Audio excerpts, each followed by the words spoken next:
Hi, this is Avi with a quick note to let you know that we received the news about Kate Middleton's announcement of her health issues about a day after this was recorded.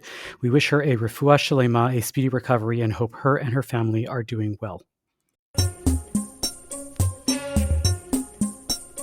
This is Bonjour Chai, the Royal Steaks edition. I'm Avi Finegold, and I'm here with Phoebe Maltz-Bovey. We are your frozen chosen. On today's show, we talk about scandals in the monarchy. We talk about Jews feasting on meat. Of course, this is the Purim episode of Bonjour Chai, coming right up after this.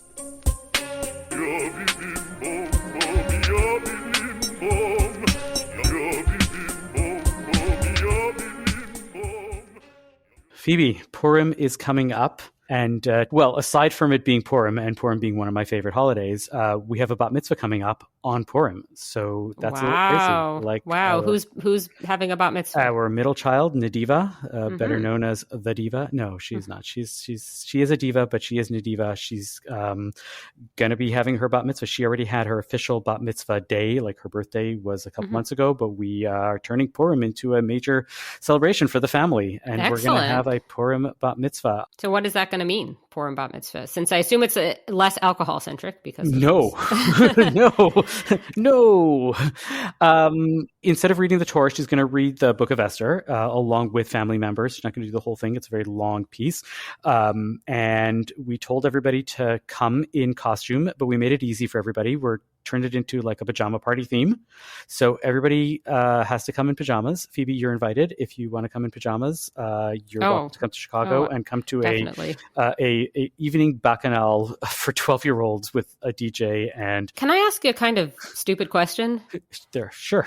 Okay, so pajama day is a big thing at my children's schools, but if you're observant, do you have to then wear like a long skirt over the pajamas? How does this work? Do you see what I'm asking? This happens all the time. Okay. The thing that happens is, yes, boys are allowed to wear pajamas unfettered, and girls are told you can wear pajamas, but they throw a skirt on top of it in some way. And so in this case, because it's it's in the sanctuary and they're going to be respectful, they all have pajamas, everybody in my family, and they all have robes. So we all went berobed to do that. My eldest, who is besotted with the Great White Way, aka Broadway, found Playbill pajamas with playbills printed all over it.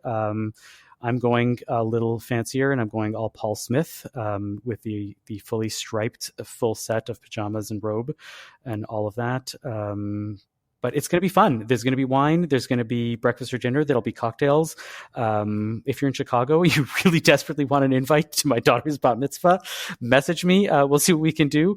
But how big of a crowd are you expecting? Well, because my wife is, leading a congregation, we are inviting the entire congregation. So there's probably going to be over 300 people at this event. So that's this weekend. So I'm going a little nuts. But Purim is, like I said, my favorite holiday. Family's coming in. It's going to be good. And speaking of families, I know that there's a family that you are besotted with and I'm supposed to care about. So can you tell us about the royal family? Oh, I thought you were going to say, Phoebe, do you also have a family and things that happen in it? And I was going to say, no, I don't actually. The family in question that we're talking about are not currently in Roncesvalles, to my knowledge, although who knows? And that's what we're going to get to. The British royals. One of them is missing. Is she here? Is she in the room with me right now? Is she going to be in disguise at your daughter's bat mitzvah? Who knows? Kate Middleton, Princess Catherine, I guess several months ago now, she went on health leave, basically from royal duties for an unspecified abdominal surgery. They said it wasn't something malignant. They didn't really say anything else, which fair enough. I did not. People would ask me about this, about Kate Middleton, what's going on with Kate Middleton, and I would say I don't know and I don't care. I hope she's fine. I don't think about her. Also, I was not feeling very nosy about this. I should say my late father was a gastroenterologist, so I don't find this very mysterious. All the things that could be wrong with I guess she had one of those, has one of those. That's unfortunate for her. I didn't really think this was that interesting, but then she, or rather the palace, posted a photo of her looking happy and well with her children, smiling outside. All is well. But, okay, and this is where I started finding this interesting. it turned out a bunch of people who seemed to be just like the very online, conspiracy theorists said, oh, it's fake. It's fake. And I thought, oh, come on. It's not fake. It's just a picture of Kate Middleton. These people are out of their minds. No, it was fake. And they admitted it. It was this some sort of composite thing that included all these different pictures for whatever. And she, or somebody claiming to be Kate Middleton, apologized for amateur photo editing that had gone wrong. And then she was still missing. So that's like, where is Kate Middleton? Then it was at that point that I started to care. Where is Kate Middleton? Because before I just thought, okay, she's home unwell. That's not very mysterious. But then once you say that somebody is doing better and there they are, but that isn't them, then it's interesting to me.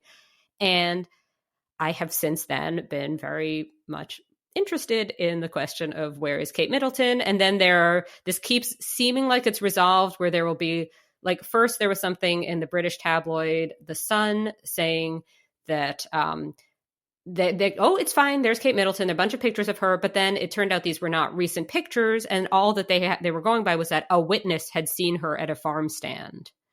And then I think TMZ had like a blurry photo of her. Anyway, the point is, there's a lot that certain choices made by the royals have made it such that something that didn't have to be mysterious and strange is suddenly mysterious and strange. And now that I'm Canadian, I think I am.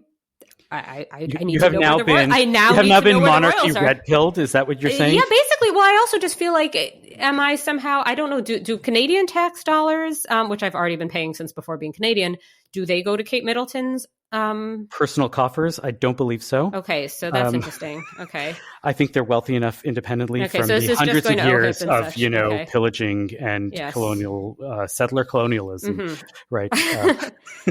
Yeah. If they can't be called settler colonialists, I don't know who can.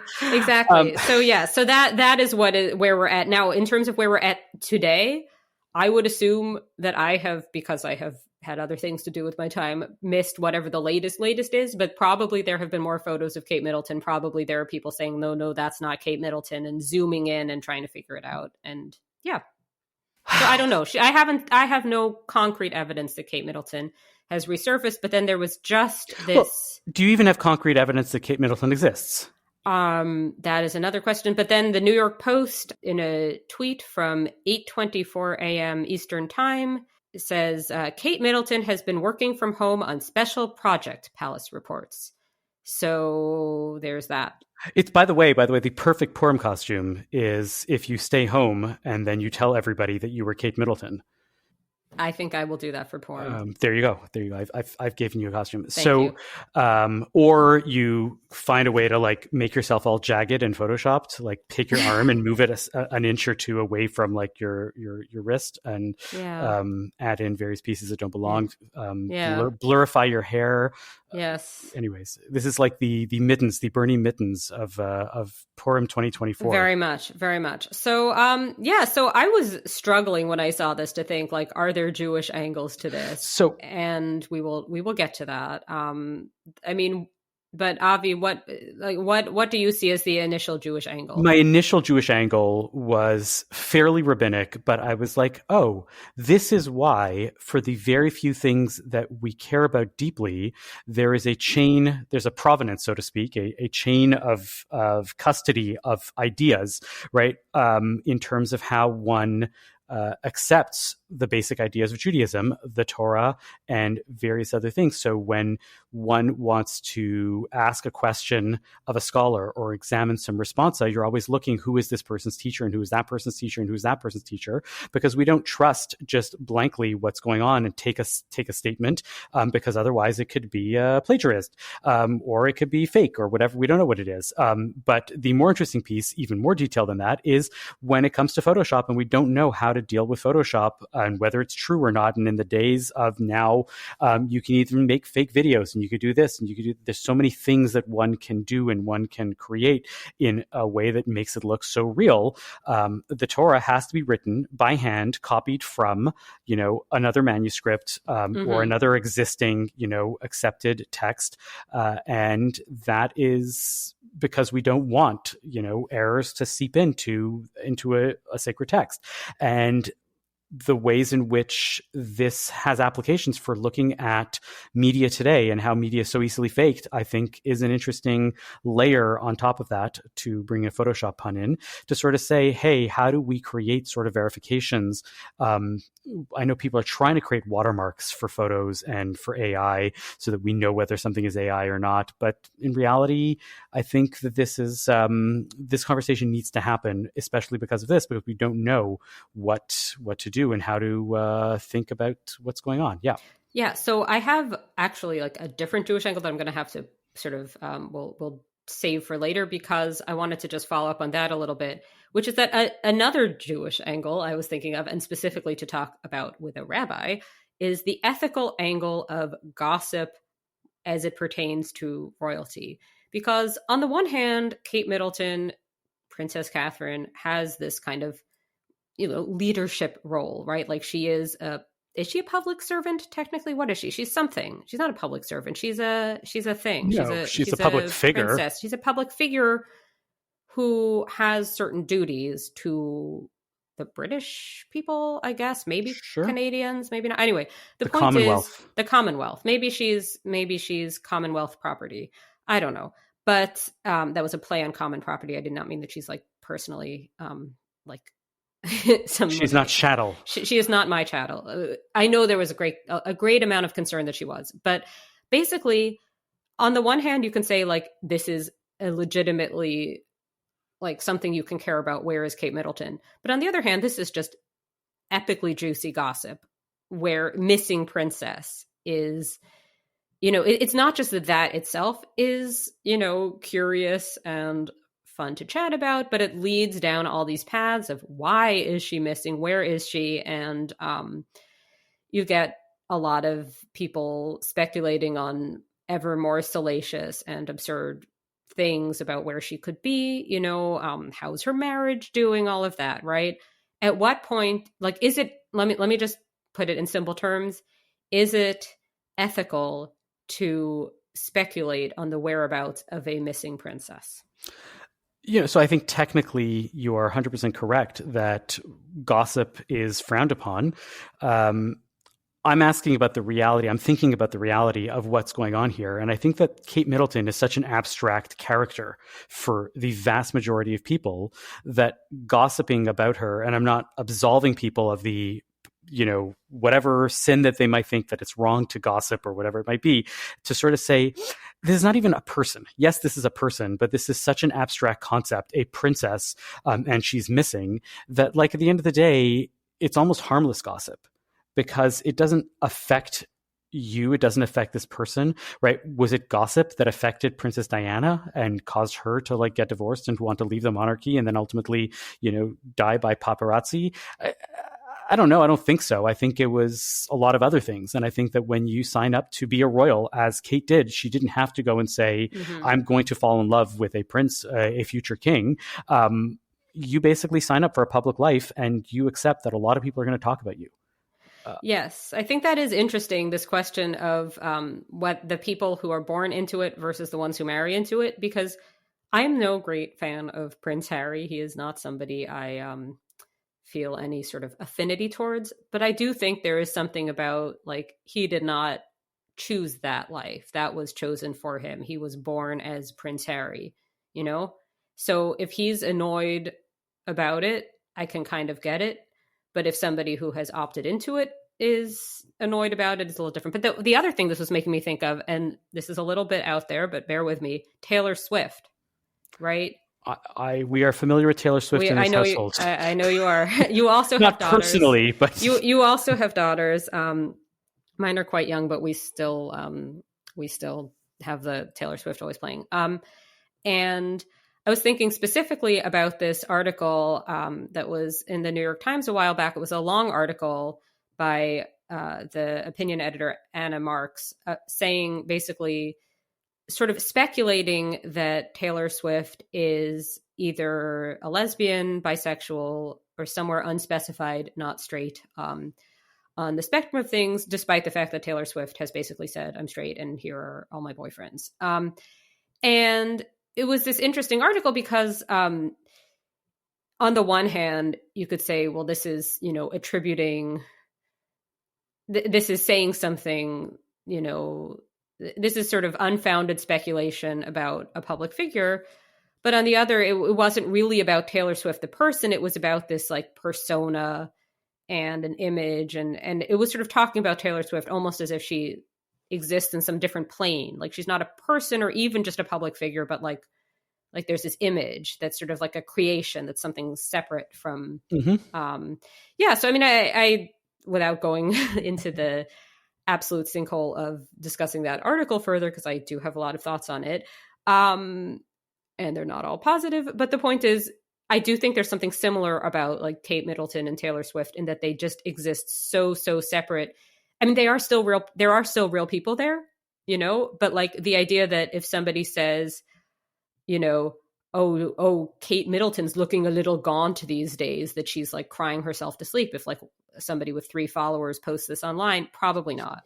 I had a rabbi tell me once, I heard it once, I'm trying to remember what context I heard it from, a rabbi that I know, where he said that there's a difference between fantasizing about your next door neighbor, or your next door neighbor's spouse or whatever it might be, which is frowned upon because that's coveting, and fantasizing about, a firefighter or the TV weather person, right? Or, character X, because that person really exists as an abstract. It's an idea. It's a concept of, right? And in these situations, what you're saying is exactly what I was trying to get at with the idea of gossip, right? We're abstracting who these people are because they don't really exist as people. To them, they exist as people, but they're not people to like us. And that's something really fascinating to think about. Well, the other thing I would say, though, about that, to sort of push back on what we're both saying, is that sometimes you get people saying, oh, it's okay to like yell at somebody online, do a pile-on or whatever, because they're a public figure. And what it is that this is somebody who has like written 5 newspaper articles or was like had a minor part on a TV show 15 years ago. You know what I mean? Like somebody who has some kind of public presence beyond, complete anonymity, but who is not like a Kate. So I don't think we should, pile hurt on even Kate Middleton. Right. Despite the fact that she is an abstract individual, because she's still a person, and to hate somebody and to pile, abuse onto somebody, to throw abuse at somebody is a problem, regardless of whether they have billions of followers or 7. But discussing the individual, making them part of the public discourse, if they are a public figure, is something about that. Okay, so I'm curious about. Go ahead. Oh, sorry. No, I was gonna try to segue back to the Jewish topic with this, which is it okay if it's Kate Middleton to speculate on the possible adultery going on? Because there have been rumors that William is involved with a woman who looks rather remarkably like Kate Middleton and is their neighbor, which certainly, as adulteries go, would not be the most unheard of scenario. So I think that's where, popular culture has really led us into this rabbit hole of speculating about everything and curious about everybody's love lives. And, I'm not sure how productive that is to speculate and to think about that. Please, yes. I do not have any, I am completely agnostic on this. I don't know who's having an affair with who among people I am never going to meet in my life, However, I am fascinated by the husband of the alleged affair with William Haver, okay? Because he is the Marquess of Chumley, spelled something extremely long. And for my column this week, I did a little bit of a Wikipedia. Have you ever done this on Wikipedia where you see somebody and then you see who is their parent and you click on the parent, and then you see who is their parent and you click on the parent and you like go through their ancestry, or maybe not parent, but I go horizontally or I click to something. You get the idea. You get the idea. I'm not sure I had ever done this. Called the going down the rabbit hole. Yes. So I'm not sure I had ever done this with parents either. But here I was just somehow, I don't know how I ended up doing this, but I go further and further back in this guy's. So I should say who he is. He is. Yes, go ahead. He is a British aristocrat, extremely dapper, 24 years, I think, older than his wife, extremely good looking. He's in his 60s now, still got it. So good well, for you. Aside from the 24 years older than their wife, that describes me as well, right? Dapper, yes. Extremely well dressed, good looking, and with the title Marquess of Cholmondeley. Yes, and you need to spell Cholmondeley to show how ridiculous Cholmondeley is. I don't think I can. It's like I would have to have it in front of me. It's like Cholmondeley. Yes. Anyway, the point is, it's very, very British and posh and amazing. And basically, so he is rumored to have a different whole life in France, maybe with some man. I don't know. And I don't care, because what I care about is the fact that he is the descendant of Sassoons and Rothschilds. Yes. And this is not like weird Rothschilds room. No, like this is literally just like, this is his family. And if you go back, so first you see him and he's this like super posh white British man. Then you go a little further back and you get some posh British, very somewhat European seeming Jews. You go further back and you get to the patriarch, I guess, is this David Sassoon, an Iraqi Jew, a Baghdadi Jew in India. And his headgear, this is a man who would be not a Western looking individual, would be one way to put it. Well, he could go on a Jews of Color podcast and be not out of place, and that would be fine. Do you know the story of the Sassoons? Do you know that there was? I do not. I only know about Vidal. Oh, Sassoon. So you tell me about the Sassoons. He is the sign. Going very briefly, the Sassoons were an upper crust Iraqi family that were in India, that actually moved to India to do a lot of trading, ended up becoming fairly wealthy. And because of the connection between India and trading and England, marry into a lot of British aristocracy, become very big in the British aristocratic world, end up being Marquis of Cholmondeley. And by the way, Cholmondeley, for those of you who actually care, would be pronounced, if you saw it as it was, Cholmondeley, right? Cholmonde. Yes, that's right. Yep. And there was an exhibit actually that just ended recently at the Jewish Museum in New York about the Sassoons and their connections. They were friends with John Singer Sargent, with many other famous architects. They were patrons of the arts. They were patrons of big benefactors. They were big philanthropists.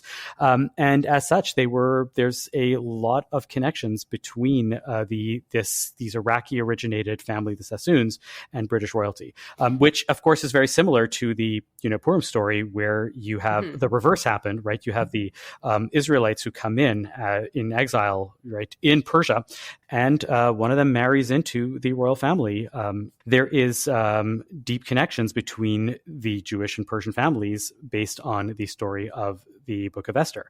So that's timely there as well. But it brings us back to the British royals and the Jewish fascination with it, because I've always wondered whether Jewish fascination with monarchy has to do with the fact that there is so much monarchy in our ancient history that we constantly read about all the time. And, the British have it as part of their life day to day, so that's still there.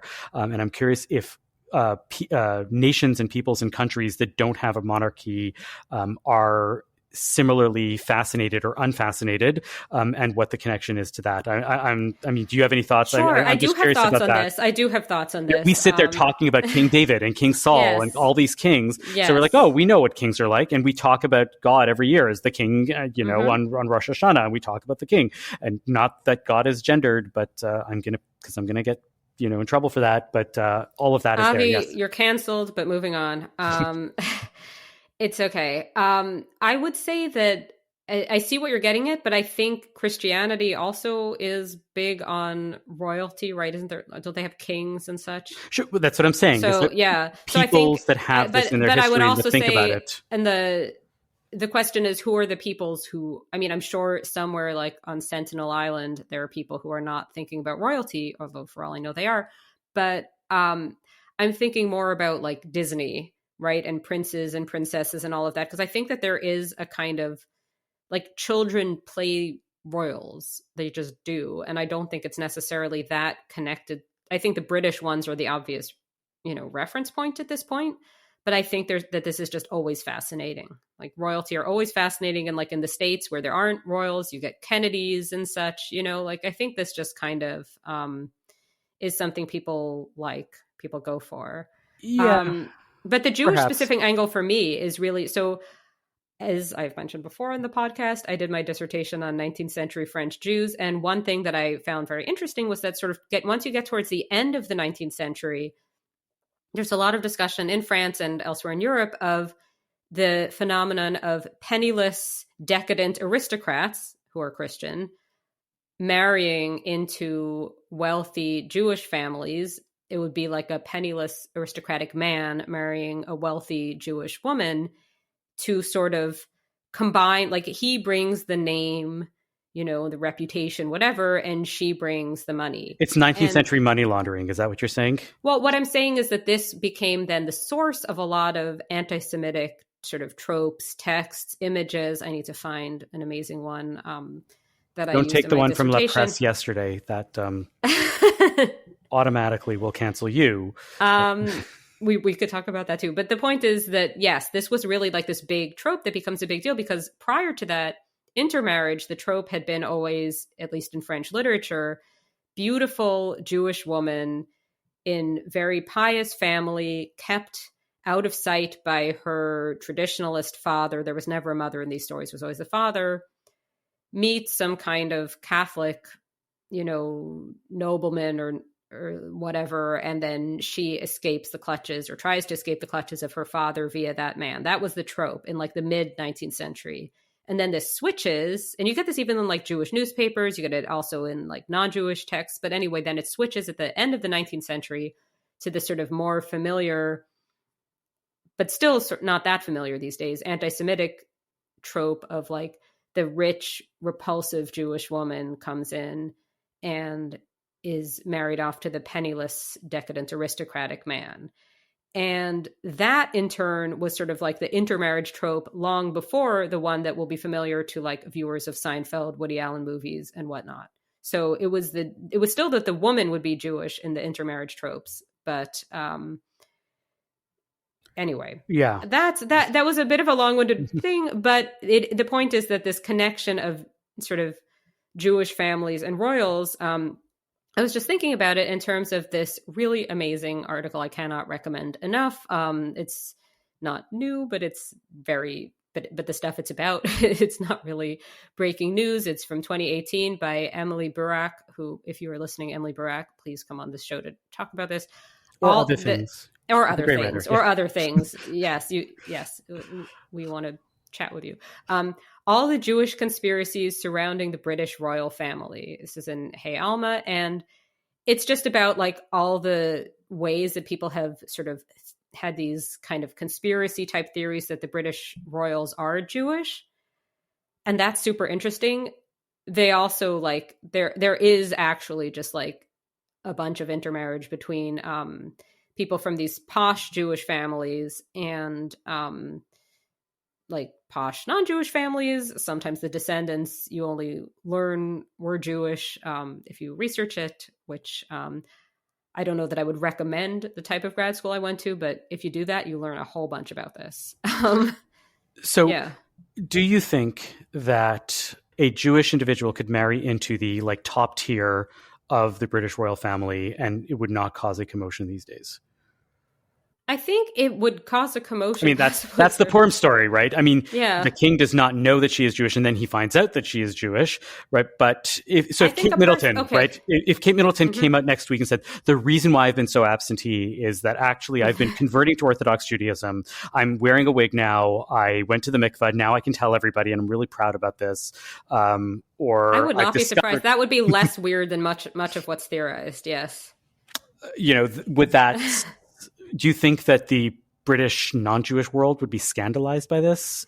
Well, I think this might be like inadvertently segueing to our next topic, which I know is a little bit early, but I was going to say, I think when you ask the question, somebody Jewish marrying into the royal family, Jewish in what sense? Because if you're asking, could somebody of Jewish ancestry, halakhically Jewish even, but not a practicing Jew, marry into the British royal family, I don't see why not. Could somebody who is practicing a different religion than the one the royals do marry in? I don't know. I think that would be a more complicated question.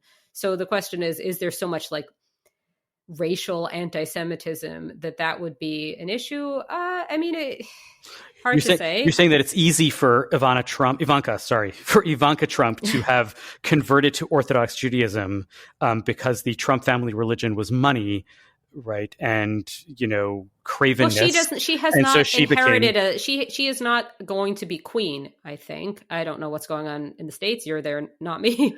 But I don't know. It doesn't have the same, they are not actual royals. And there is no state religion. That's what I'm saying, exactly. Yeah, but in the British side of things, there is an official, if you are a prince and an heir to the throne, you are officially a religious individual, whether you like it or not.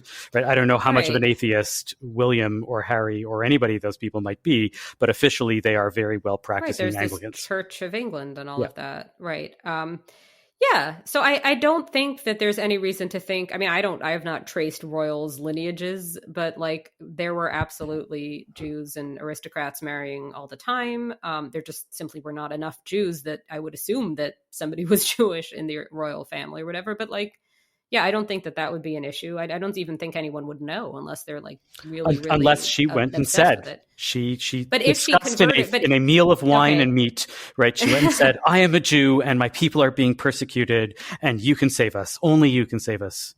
I mean, I think you can see what happened with Meghan Markle in terms of what happens if somebody who racists might be racist against enters the royal family, and I think there's certainly that's also a thing, but I think it would be different for a white looking person. I'm assuming a white looking person, and we're talking specifically about Jewishness in isolation and not Jewish and a race other than white, because, that's obviously like people racist against Meghan Markle. That would be the issue. Meghan Markle, as explained in the Hey Alma article, is not Jewish. Not that I had ever thought she was, but I guess people think all sorts of things. But yeah, I do think that what would matter is religion in that case and not ancestry, except because isn't it the whole like commoner versus not? Like Kate was a commoner, right? I think she was like as close to being not a commoner from what I remember as one can be, but she technically was. But again, I'm far from knowing all of these details because I don't gossip. I'm an Orthodox rabbi, and I don't believe that we should speculate about the lives of others. Of course not. And I am not. So I did intense Googling and Google image searching of the Marquess of Cholmondeley, who yes. I reiterate has still got it. Are you in the market for a new watch or a special piece of jewelry? Are you looking for the perfect engagement ring to pop the question? Atelier Lou has all this and more. Eric and the team at Atelier Lou can craft a piece for you, or you can select from some of the exclusive designers that they offer.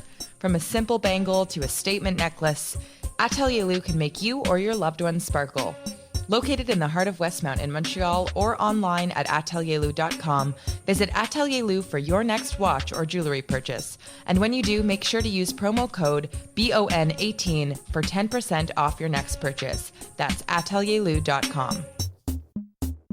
Moving on to more domestic matters. I have been fascinated by this ongoing saga that only recently made the news, apparently, that kosher meat is imperiled in Canada.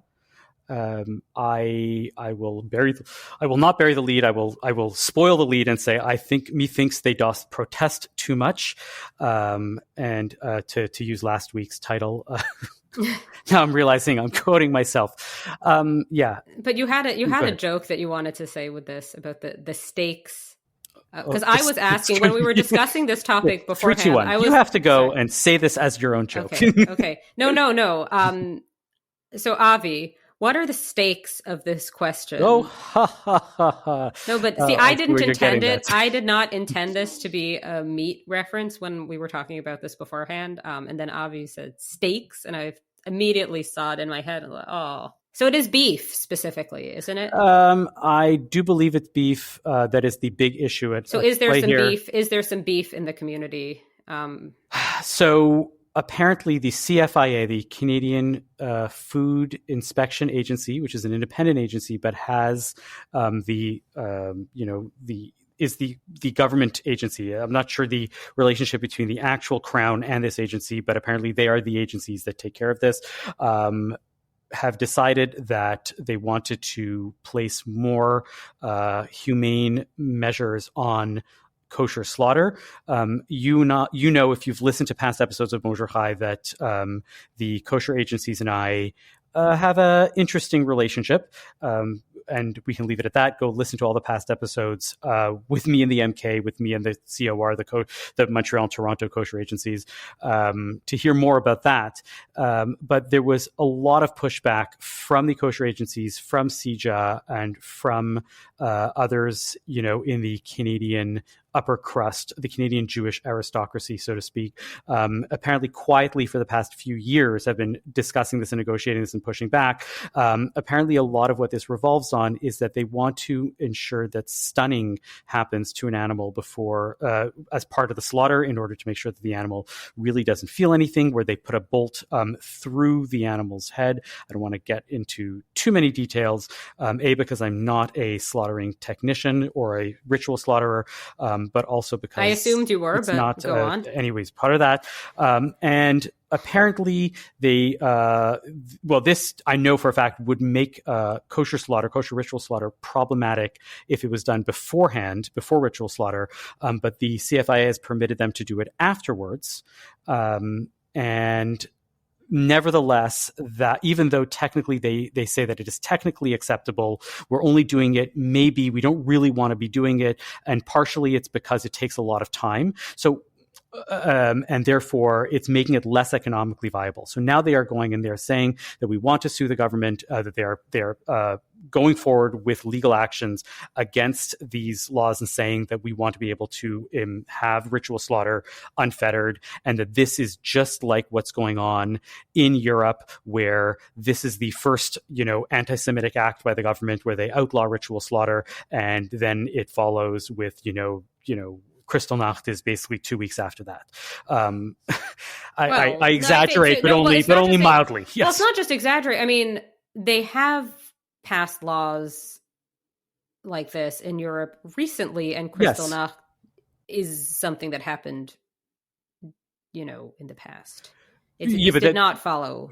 This is past versus timeline. Future. Yes, is this is this a prescient thing? Is this a harbinger, or is it a sign of something else? Is it about humane animal treatment, or is it about anti-Semitism? Right. So this is this comes up a lot in terms of, like, I've seen this also with debates about circumcision, where where you get people who there's a certain type of person, sort of like the type of guy thing. There's like a type of guy we had a whole episode about this. Yes, Intactivism. Yes. Yes. Okay. Oh, I thought you meant about like type of guy. I was gonna say, that's very abstract for an episode theme, but sure. We should totally have an episode about that type of guy. But yes, I think there is an aspect of where somebody gets fixated on and this also comes up, dare I say, to do with the Middle East, where somebody who did not care about an ethical issue of harm and, pain and suffering,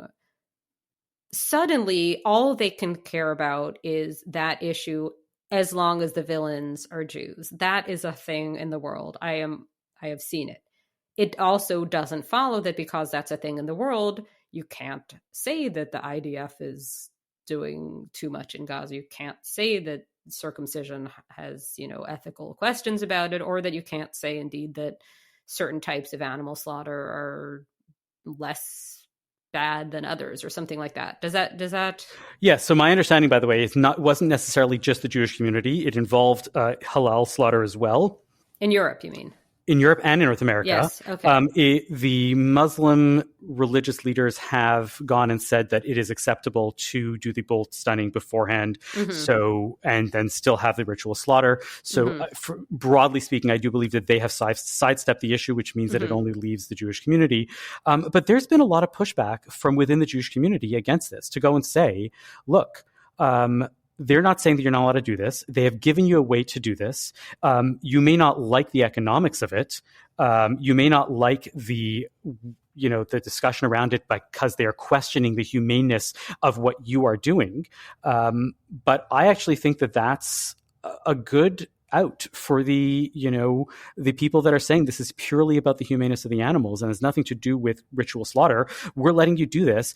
It's not our problem that it takes time, right? If you went and said that X takes a lot more time and a lot more energy, but that's because I'm religious, then, that's your problem as a religious individual, right? I can't go and say, well, I'd like to take this job. Great. The hours are on Fridays and Saturdays. Well, I can't really work on Saturdays. Well, you can't have this job then, right? That's part of your life as a religious Jew, is that sometimes these things are, This was the thing I wanted to talk about with the where, if anywhere, does anti-Semitism enter into it? And I wanted to have that conversation while sort of bracketing the fact that we're living at a moment where there isn't like unanimity about anti-Semitism being bad. Whenever there are sort of clear-cut instances of anti-Semitism these days, you get people saying, well, but that's nothing compared. Imagine being in Gaza. Who cares about Jews' feelings in North America? You get that, right? Like, have you seen this? Yeah. So what I'm saying is so we're bracketing that whole topic. Yes. We're saying, assume you do care about anti-Semitism. Is this about anti-Semitism? To me, this seems like it is, insofar as like what I was just talking about with the sort of intactivist whole thing, where it can be. But also, what my first question and what I was looking into in my extensive research 5 minutes before we started recording about how many Jews in Canada, in North America, so forth, keep kosher, and keep kosher to the degree where they would require certified kosher meat, because kosher is all different things, and somebody, might just be sort of vegetarian to avoid having pork, and that's what they mean by kosher, and then this is irrelevant to them, right? Yeah. So the number of people this applies to is not huge. Now, there are other people who seek out kosher meat who are not Jews, as I understand it, because they think, who seek out kosher products in general. I think kosher products in general, but I think not, that maybe the not meat, so much the meat. They might say to themselves, "Oh, I'm going to go buy kosher meat," and then they go and they try to buy kosher meat, and they realize how much it costs, and they're like, "No, I think I'm good with the others." Regular meat these days is rather expensive, like chicken. Chicken's expensive. Let me just digress about the cost of chicken because that's so interesting for our listeners. But the fact is, I think this is not, this to me seems like a question of religious rights versus sort of the state coming in and saying what is and isn't ethical according to the state, what is and isn't okay, like according to animal rights, things like that. And that's the tension. And the fact that the group in question, one of the groups, as you point out, one of the groups are Jews, doesn't necessarily matter, because the idea that this is an anti-Semitism issue, there's a way in which some of the stuff I've seen about this presents it like, and then Jews will have nothing to eat in Canada, which I think isn't quite accurate to what's going on. Do you see what I'm saying? So that's where I'm with. That's where I'm with you 100%. I wonder how much of this is, and to be fair, for example, if you listen to the CJN Daily, where they had an interview with the head of the COR and the head of the MK about this, they were both very clearly trying to say that this is not necessarily about anti-Semitism, although we don't think that this is anti-Semitism, but and I hear this, a lot, and my colleague, Rabbi Eric Grossman, actually was the one that said this is actually one of the harbingers of anti-Semitism. There's several things about that. So on the one hand, if it really was about anti-Semitism, I think that they would be trumpeting it from, how many anti-Semites do you know like to keep things quiet? This has been around since 2019. They're not going around and saying, listen, the Jews do this horrible, evil slaughter. We're here to rectify it. Right? That's not happening. Okay. So I don't think it's that. And yet when you hear the Jewish community pushing back and saying this is part of the beginnings of it, I think it's basically Jewish individuals saying, or Jewish organizations saying, look, we don't want you to have anything to do with the kosher process because we're afraid of any sort of regulation, because any sort of regulation on the kosher process is going to impinge on our religious rights. And we think we don't want to be regulated by the government. Let us be religious Jews. Let us do our Judaisms, right, in our way, however we want. We don't want the government to have anything to do with this. And I think that that's a lot more of what is going on here than them saying that this is so difficult and this is problematic and we don't have an out with kosher, that it's going to be expensive and it's going to be problematic and it's going to be so hard to find. Because as you have pointed out, there's many other things for you to eat. You can say, I don't need to eat meat, right? To bring it back to Purim, everybody likes to have a meat meal on Purim. Everybody likes to have a meat meal at a holiday because they say that that's the real joy of a holiday. Great. So have less of it. Don't feel the need to gorge yourself on 24-ounce steaks, right? If you look at the overflow of meat on a lot of people's, menus in the ultra-Orthodox community, I find it a little absurd, right? People are like consuming charcuterie boards like there's no tomorrow. Really? Oh my goodness. There's an obsession with meat boards, right, in the Jewish community. Not charcuterie with dairy as well, but people want so much meat and but it's so expensive. So eat less of it. Have an 8-ounce steak instead of a 24-ounce steak and enjoy it and recognize that that's there. Which I'm sure you've addressed. Beyond that, because this is a scoop, but this is totally right important for the Jewish community to know, right? One of the things that they keep talking about, right, from the kosher side is that there's not enough meat for the Jewish community. We're slaughtering less and less, and there's less meat to go around within Canada, and it's becoming too much of a problem. Can I tell you something, Phoebe? I live in Chicago now. Mm-hmm. There is meat that is sold at the local grocery store that has a big kosher section that it has a sticker on it that says Montreal kosher.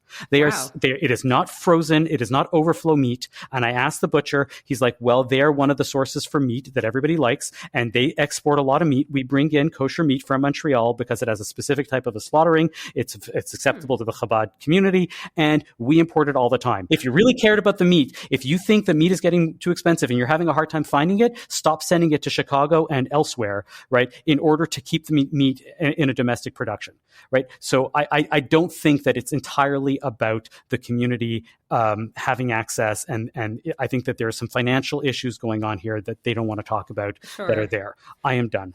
Okay. I'm just going to reiterate what I said about like the community, because I think that like if you talk about the Jewish community, not everybody is doing Purim, but more to the point, not everybody, like this, the thing with like specifically requiring certified kosher meat seems to be like, this is like a sliver of the community. Well, look, this goes back to the Quebec secularism laws, right? How many individuals are going to be in a public service position or in a teaching in a public school and wearing a religious symbol? Okay, so what I was going to say about that is, however, I think even if something affects very few people, but there's no good reason to have a rule, and it's just to be kind of like a bit, if it's fine to have, giant crucifixes everywhere because that's just our culture. But then the minute it's something from a minority religion, it's a problem. You get this in France, you get this in Quebec.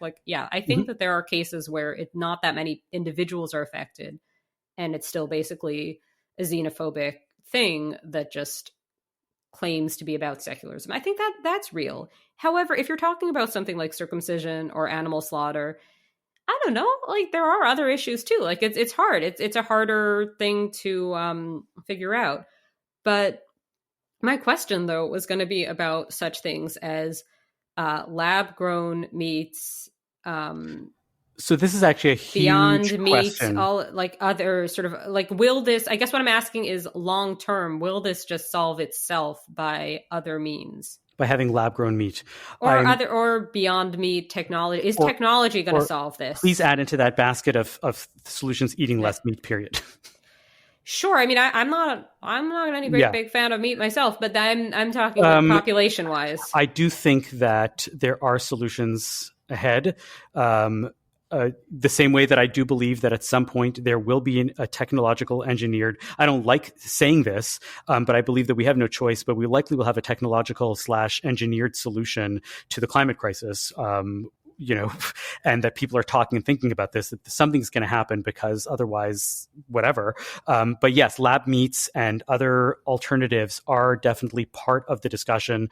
Can they be kosher, lab grown meat? It is way beyond the discussion now, but trust enough to know that it is part of the discussion and people are working frantically to think about this and to figure it out. I do believe that there will be enough options to make them kosher, to make lab grown meat kosher, aside from the Beyond Beef and the fake, ground stuff, which already is kosher or can be. I do believe that there will be enough solutions to make lab grown meats kosher. And another question is, are people just, as a practical matter, who are preferring kosher meat now, but do not literally consider not stamped as kosher meat to be not food, gonna just maybe buy the other meat?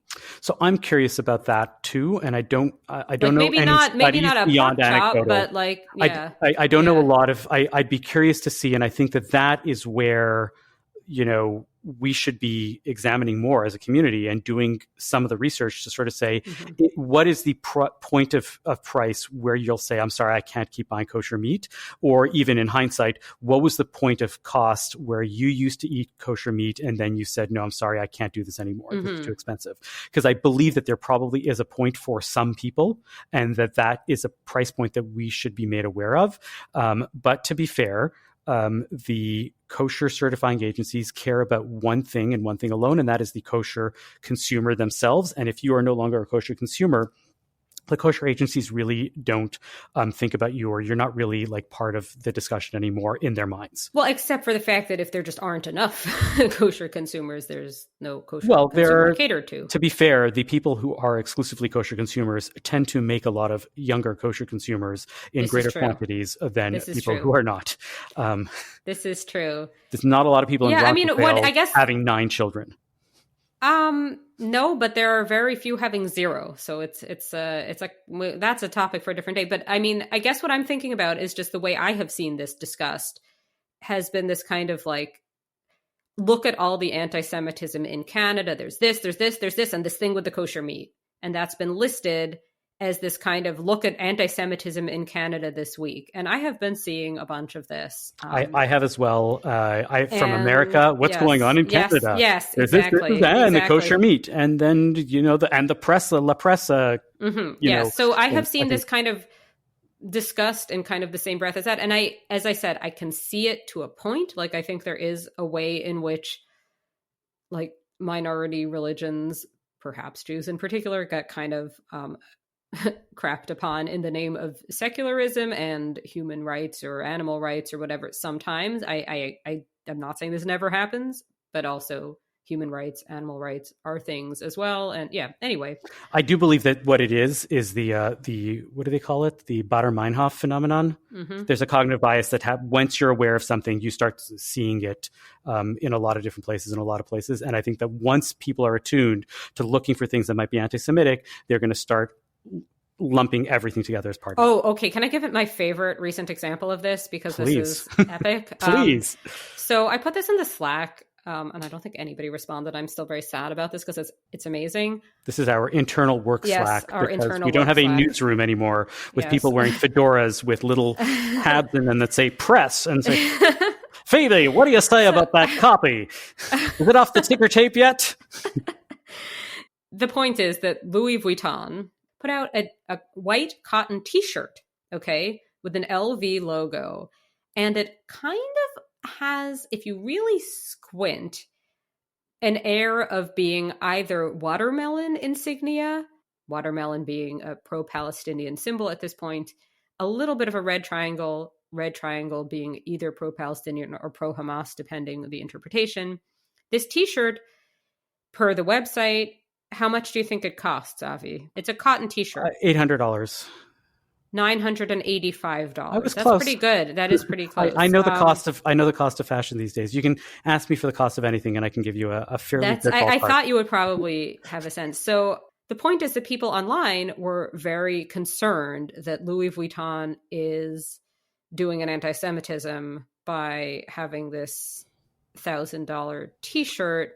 I do not want to get into first of all, no, I don't think that is the case. I don't think that. But I mean, I'm thinking of this as an example of the thing you're talking about, where if you're looking for it, you find it. I mean, and I'm not going to get into, and I will bracket, but I will say that the notion that as soon as one is pro-Palestinian or says something good about Palestinians, one is automatically being anti-Semitic. Right, that's right. We are bracketing totally that separate. We are bracketing that. Let us leave that discussion, because I am literally trying to ask: is this T-shirt saying anything about this? And the answer is so obviously no. But people online are not convinced.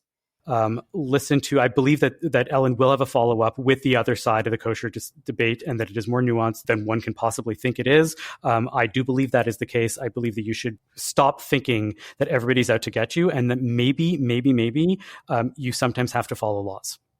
That's all I have to say. Can we move on to our Nachas and Broigas right after we hear from our sponsor? Yes. Let's do that. All right, Phoebe, do you have Nachas? Do you have Broigas? What do you got this week? Unfortunately, I'm going to have to do Broigas, and it's going to have to be literature again. And I hate to do this. I hate to do this to everybody. But there's another literary anti-Semitism happened. And this is not me digging for symbolic subtleties. This is like another, like this Guernica episode. That actually found a new home, that essay, in the Washington Monthly. So that is now out in the world. However, over at a site called Only Poems, Avi, are you familiar with Only Poems? I am not. I only go to poetry.org. Please, we are Chicago. Okay. Well, Only Poems, which now blocks me on Twitter. Okay, I am blocked by Only Poems on Twitter. But basically, Only Poems posted, it's selected from its many, apparently, entrants, a pro-Palestinian poem that was not pro-Palestinian in the sense it could mean anything, but it specifically had a line in it about wanting all the occupiers dead, dancing on their graves or something like that. It was like, it was a sort of, it seemed to be something of a kill all Israelis type messaging in the poem, but it was a poem, okay? Somebody, a Jewish reader, wrote to Only Poems and said that while they sympathize with the Palestinians and their plight, they did not like this poem because it said, what it said. And Only Poems responded by just screenshotting that email, not with the person's name, but screenshotting the email and saying to their followers, how do we educate this idiot, basically, and then there were all these replies basically saying like the privileged and the oppressed and, like everybody basically was sort of piling on this unnamed, but, not a public figure person who had emailed them seemingly in good faith to try to make sense of their publishing of this poem, whatever. They were not asking for a retraction of the poem. They were just like, sort of sharing their feelings, whatever.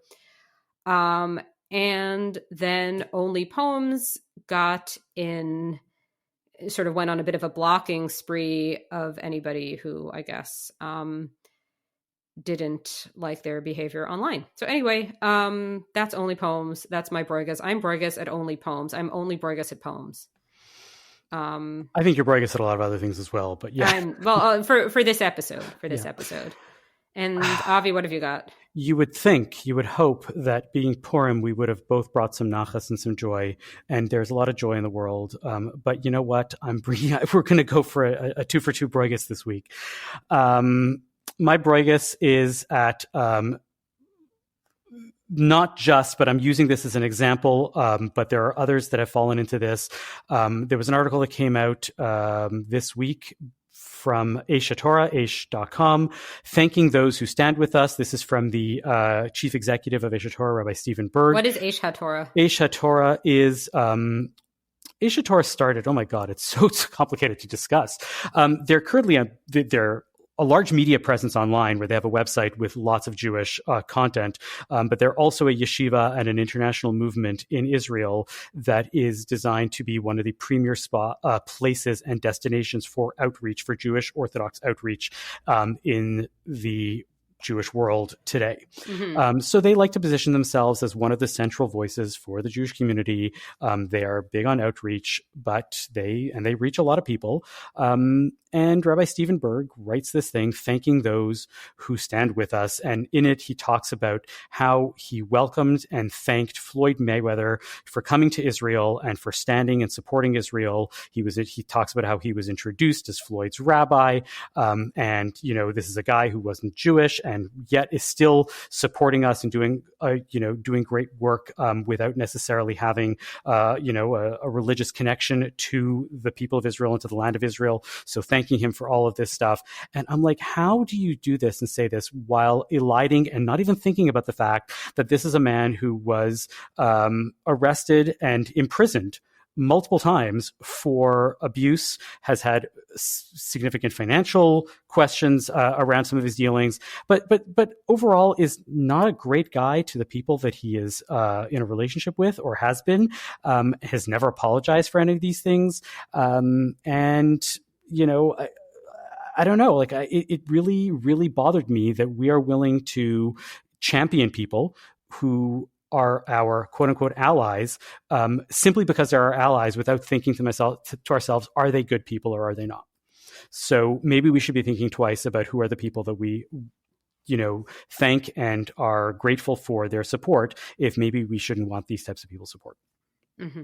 Mm-hmm. That's all I have to say about that. Fair enough. I have seen what I learned about this story via other people making similar points as you just did, which I consider heartening. So we'll see. Thank you for listening to Bonjour Chai for the week ending March 23rd, Shabbat Parshat Vayikra. The show is produced by Michael Freeman and edited by Zach Kaufman. The executive producer for CJN Podcast is Michael Freeman. Our music is by So-Called. We are a project of the Jewish Living Lab and are distributed by the CJN Podcast Network. You can listen to us on all our past episodes on our page at thecjn.ca/bonjour, and you can subscribe to the podcast and automatically receive all episodes on Apple, Spotify, or wherever you get your podcasts. We would love it if you told a friend about Bonjour Chai. It is one of the best ways we get new listeners. And as always, you can email us with comments at bonjour@thecjn.ca.